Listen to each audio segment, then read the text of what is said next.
Please take a moment to like, comment, share, and follow Kindness Corner. It helps us keep sharing stories that warm your heart and show the world what really counts. Victor had more money than he could ever spend. He owned big houses, fancy cars, and expensive jewelry.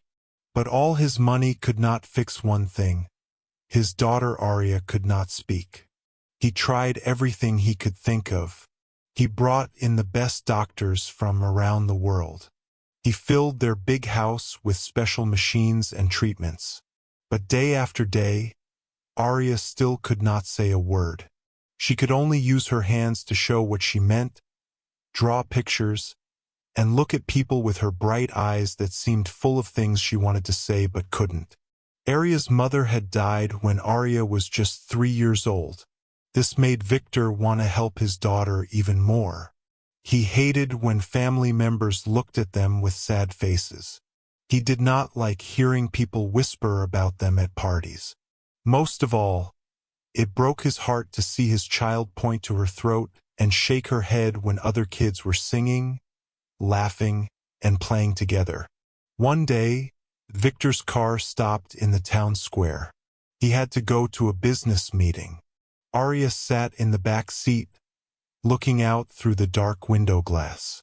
She saw something that made her curious. A small person moving quickly across the open area. It was a girl about her age. The girl's face was dirty, and her clothes were torn and old. She held an old glass bottle with strange golden liquid inside. She protected it like it was something very special. Even though she looked poor and hungry, her eyes were bright and strong. This girl's name was Mara. She lived a very different life than Arya.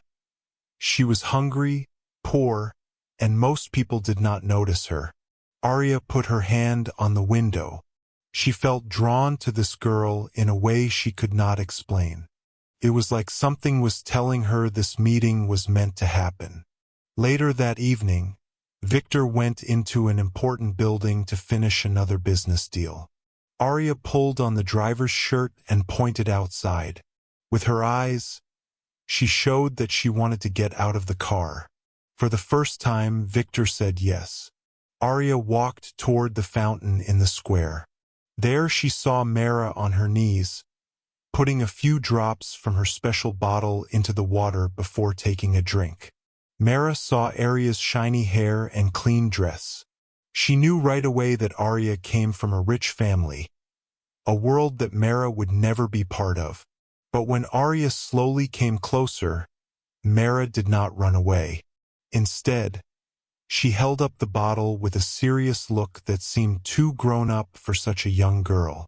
Arya pointed to the bottle because she was curious. Mara looked into her eyes and said quietly, "This is not just any drink. My grandmother told me it holds hope inside. It gives a voice to what is stuck inside you." Arya did not understand all the words, but she felt how important they were. Mara carefully tipped the bottle and offered Arya a drink. The liquid looked strange in the sunlight. It glowed like liquid gold. Arya was not sure, but something deep inside her, something stronger than thinking, told her to trust this girl. She took the bottle, put it to her mouth, and drank. First, nothing changed. The square was still full of noise and people walking around. No one paid attention to the two girls.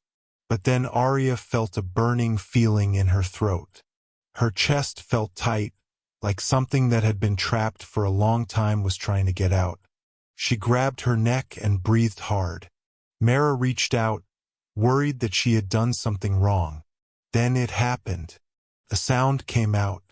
It was weak and shaky, but it was real. A small voice came from Arya's mouth. One word that no one had ever heard her say before, "Papa."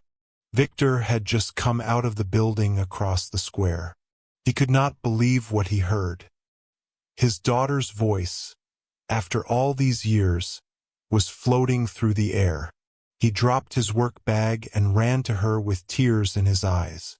Arya tried again, this time louder, "Papa." She fell into his arms, her voice breaking through walls that doctors said could never be broken. People stopped walking. Strangers stared in wonder.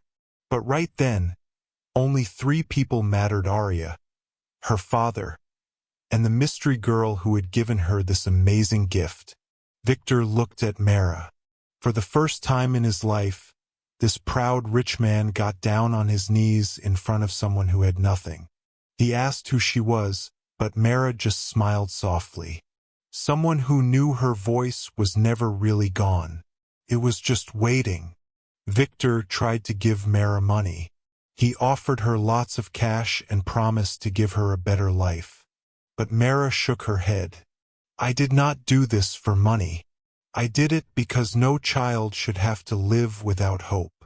These words hit Victor harder than losing money in business ever had. He realized he had been trying to fix his daughter's silence with money when what she really needed was someone to believe in her. The kind of belief Mara had in her heart, even though her own life was so hard. From that day on, Arya's life changed completely. She spoke slowly at first, her voice soft and careful, but every word was like a small miracle. Victor never forgot what Mara had done for them. He looked everywhere for her, wanting to give her the life she deserved. After searching for weeks, he finally found her sleeping under an old stone walkway in the cold. This time he did not just offer her money. He offered her a home, school, and a family. Mara was scared to enter a world so different from her own. But Arya took her hand and whispered with her new voice, "Sister." That one word made their connection complete.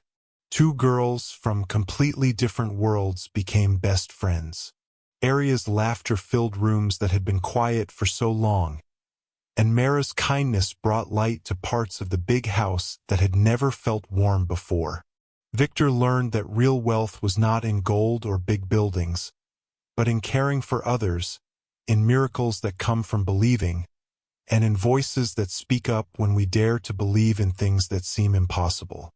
And so, what started as a chance meeting in a busy town square became a story that people would always remember.